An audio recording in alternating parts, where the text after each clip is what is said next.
Hey guys, welcome to what's new in Robinhood's business model as of Q3 2023. Starting with financials as always. Key financial updates. So they got 23 million funded accounts, basically accounts that have more than $0 in account holdings.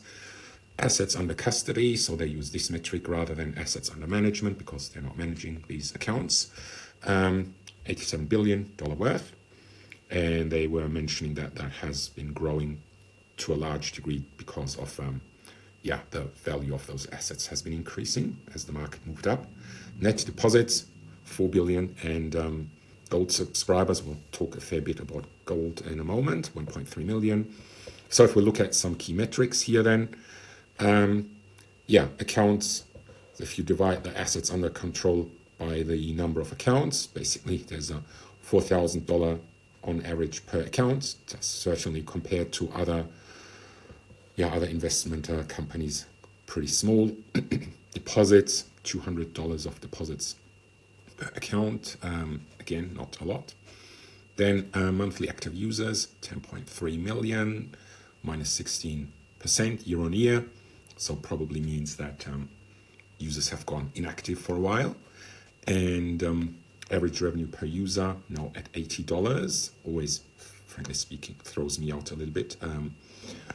It's still 27% year-on-year growth, but just generally speaking, looks like quite a low number. Economics, and that doesn't means it can grow. Economics, so quite interesting.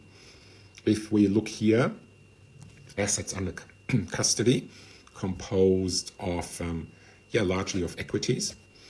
And the mix hasn't changed, but it has gone down during the time of the interest rate rises. That really correlates with that. Then let's move on to, this is very interesting. How do they make revenue? How do they make money? So basically, they were making money a lot based on transactions, on equity transactions, and much less around net interest or interest-based revenue. And that has changed over the last few years a lot. And again, it has a lot to do with the higher interest rate environment, but you see just how much it has changed compared to 2 years ago. Probably people have been a bit less active in terms of trading, and that is that was observed across many companies. Retail trading has definitely taken a hit. And interest-bearing revenues have increased a lot, fourfold compared to 2 years ago. That's good news in a way. So here we see transaction-based revenues going down, but interest-based revenues going up. So there's all sorts of different ones. Margin interest, as an example, is interest. They take a 12% interest on margin lending, or if you borrow money to buy stocks. And if you're a gold subscriber, that's 8%. We'll talk about that in a moment. There's also even interest on their own corporate cash sweep, and other things. Cash sweep is, if you agree that your money can be placed with other banks that are more interest bearing, then you'll get your interest rate, and Robinhood makes money in addition to that. And please like our video, hit the like button if you like it. We're moving on to the business model updates. Now, roadmap. So they have reinvigorated their product roadmap, and the other part of their strategy is to scale those recent products. And I mean, we see, pretty, they now have even retirement accounts. We'll talk in a moment a bit more. It's been growing very fast, even quarter on quarter. We'll talk in a moment a bit more. So here's the product roadmap and the events, etc. Lots of things happening.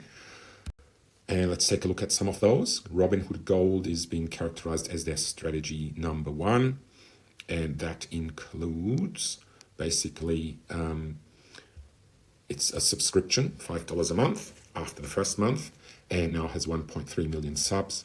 And they're seeing a very fast rate of adoption among new joiners. And some of the key features, I think that the most important one is the 5% annual interest rate, prorated on a daily basis. And they have a 3% IRA matching, so 401k retirement accounts get a 3% interest, and there's an interest rate on margin lending. So if you borrow money to buy stocks or options or ETFs or whatever, then you're being charged 8% annual prorated. And if you're not a Gold subscription member, then you have 12%, I believe. And this is really a very interesting call out, speaking to the customer lifetime value of Gold subscribers.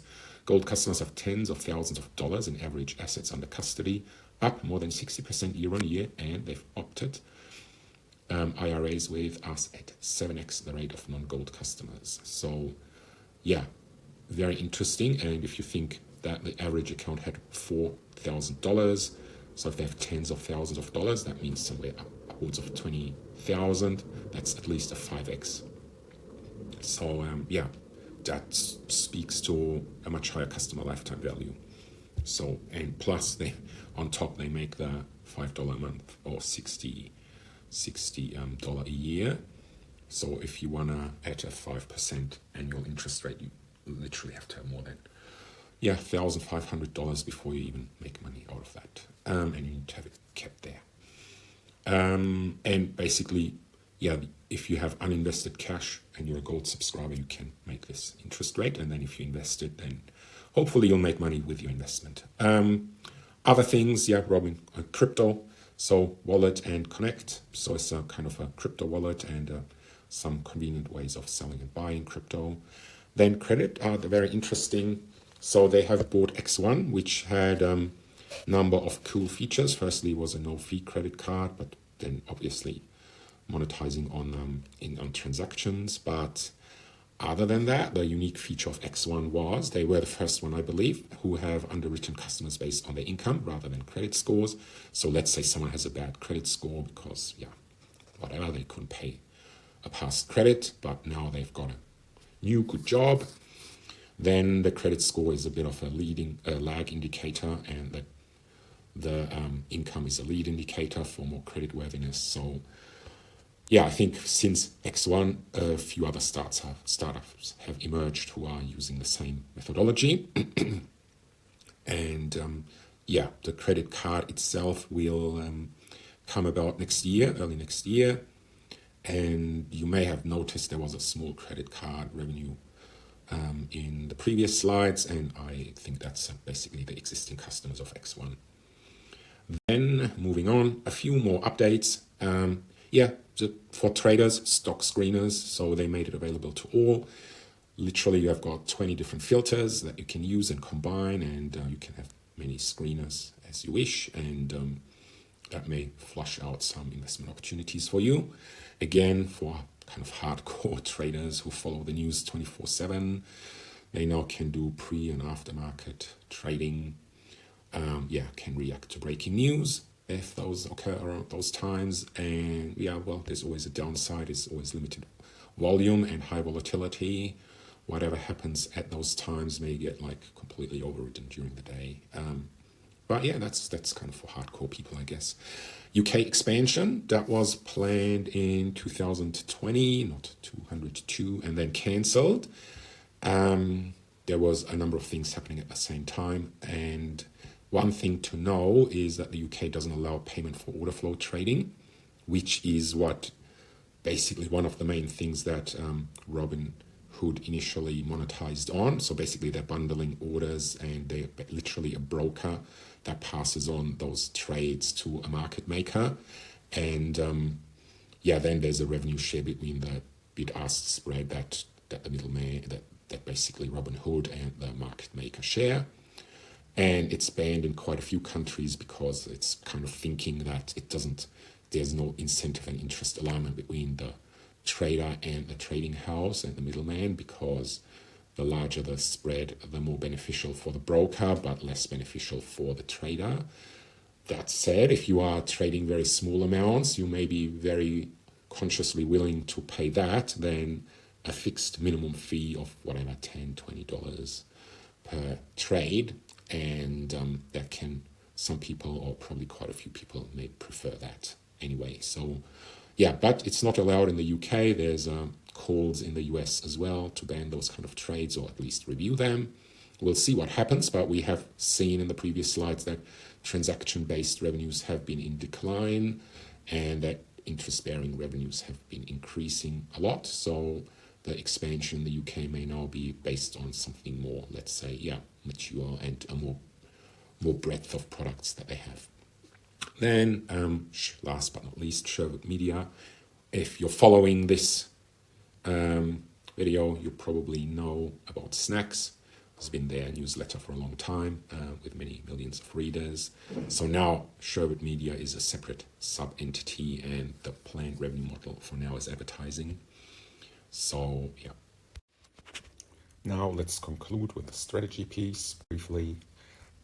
We've seen aggressive product roadmap after a few years of slow development, then scaling the products that come online and deepening relationships, and that is to do with more types of offerings, more holistic financial types of offerings, which then should lead to larger fund accounts and longer customer lifetime values. We've spoken about that in the context of their gold subscription and interest-based products as well as retirement accounts, etc.